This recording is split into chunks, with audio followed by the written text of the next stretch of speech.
everyone, it's Dr. Allen, and I wanted to take a few minutes because we don't meet face to face and talk about the lesson plan requirements. And of course, I guess as a whole, this kind of connects to the unit plans also. So we're going to take a few minutes. I've actually taken screenshots of each page of the lesson plan template I placed under I believe it's under week 2. You will find the lesson plan template. There's a little button there that you can click on. But here's a little bit about the lesson plan requirements. Okay, a couple things. A major thing I think that you need to remember is that you need to make, basically you're going to have 3 lesson plans you have to make related to assignments in this class. I would strongly suggest, especially because we're a summer 2 class, we only have 5 weeks, that you make your life a little easier and you think about what you want your unit plan to be. You can use the lesson plans for your unit plan, i.e., you can pretty much have your unit plan done, except for your overall rationale statements and things like that, if you just think about the end game in mind. Meaning when you do your presentation lesson plans, think about how can I use this in my unit plan. When you do your video type lesson plans, which we'll talk about in a couple weeks, how can that relate to my unit plan? I think you kind of get the concept, but again, think about your unit plans. If not, you're going to have to go back and redo a whole unit plan around a central theme. So I would pick something. For example, I think the example I used on Sakai and in some of the welcome letter was, I'm a social studies teacher. I taught middle school for a long time. Maybe in 7th grade we're going to talk about ancient societies. I might frame it around ancient Greek society and talk about Athens and Sparta and things like that. So again, just think about the end game in mind when you're doing your lesson plans. Okay, now the nuts and bolts. When you get on Sakai, you will see a template. I think it's pretty important that we all stay on the same page in terms of how your lesson plans look and what needs to be in it. This template is a Word document, so you literally can go in and you can just cut out whatever I have in there for examples and put in your information. What you're just going to see in this PowerPoint or lecture are the screenshots to the handout. But I wanted to make sure, I don't know what your all's lesson plan backgrounds are, what I expect, and just in case you have any questions, you can email me. The first thing is you have to have your objectives listed, and I would like a few just listed right on the opening sequence. Sometimes these go by different names, but I think all professors kind of are looking for the same things. The 3 types of objectives that I want to see in your lesson plans, and I guess as a whole your unit plans, are going to be knowledge objectives, skill objectives, and attitudinal objectives. Basically, there are examples under each on the template, but just to kind of give you a quick summary. Your unit knowledge objectives are your students' will and what are they actually going to know. Are they going to identify something? Think about your blooms and kind of some of the keywords, but what are they going to know? Students will identify and characterize the Mesopotamian civilization with specific focus on the Sumerians, Akkadians, Babylonians, Assyrians, and such. That's something students will know. That's the objective that I want them to know. The second type of objective that I want them to know are skill objectives.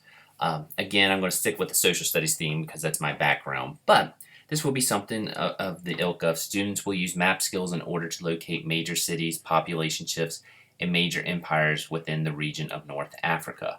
That means they're going to be using maps. They're going to have map skills. That's a skill objective. And finally, the attitude-based objectives. This is basically having students think. To me, these are your higher order of thinking or higher level of thinking type objectives. But students will be able to demonstrate awareness of the differences in global religions. Awareness being the key word. Again, these are your student will, and you just got to think of these in terms of your subject area, whether you're in science, English.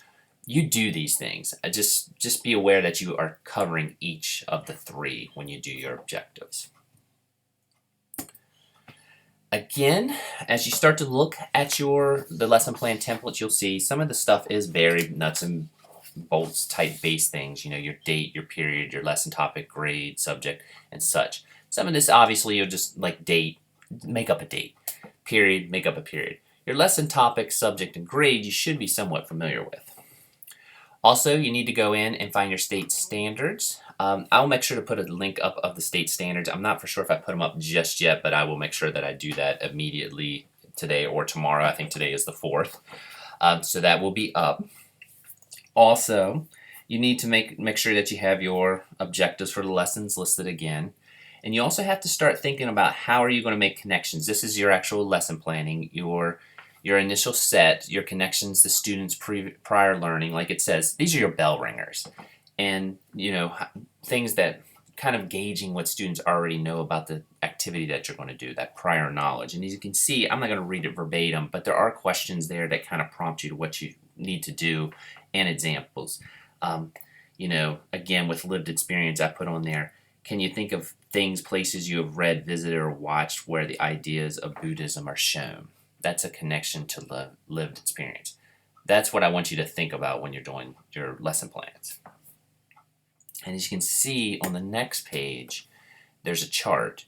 That's basically just how you're going to map out your time. Most of you, I imagine, are going to have a 45-minute class period. How are you going to map it out? What materials are students going to need? How long do you anticipate each part of the class to kind of work? If you've listened to the presentation lecture already, one thing we talked about was organization. Especially when you're doing the organization lesson plan, think about that with your PowerPoint and how you can make the connections and how much time you want to spend on each activity, each slide, each topic. That's what you need to put. And you need to fill it in on the chart. The chart should be movable and flow right down as you insert everything. The next thing you will notice on there are assessment. You need to type or establish what type of assessments, I'm getting a little tongue-tied, what type of assessments you are planning on doing for your lesson. I would like to kind of know what the informal and formal are you're planning to do with the lessons. And again, there are examples to the questions on the templates there. Think about your independent practices. Again, this should be shown in your chart as you're mapping out your day 2, or what homework you're going to give. Maybe you're going to have them do a journal or things like that. And also, what's going to be your closing activity? How are you going to have students? It's going to be an exit ticket with a prompt, something like that. One thing you do need to think about is your differentiated instruction. How are you going to do it? Again, this sometimes gets a little tricky for people. It would get tricky for me. But just think about the different learning styles. Are you familiar with Gardner? How would you address things with visual learners? How's that being addressed in your lesson plans? Maybe students that have more of an auditory type learning. How is that being addressed? Maybe you're inserting some sort of audio clip. English language learners, how are you going to address things with them? Maybe gifted and talented learners, how are you going to address that? Just think of a few and put them in there. I would just like to know where you're thinking in terms of differentiated instruction in your lesson plan. You do need to do a reflection for your lesson plans, and I know you haven't taught the lesson yet, so you're probably thinking, well, how can I reflect on something that I have not taught? Think about the questions you have about this lesson. Like, was the presentation good? Did the students understand these topics? How might the activity go better? Even if you can think about it in those terms and put the questions that you're going to maybe have to answer after you teach it with real students. If you can even insert those, that'll give me an idea of what you're thinking in terms of your reflection.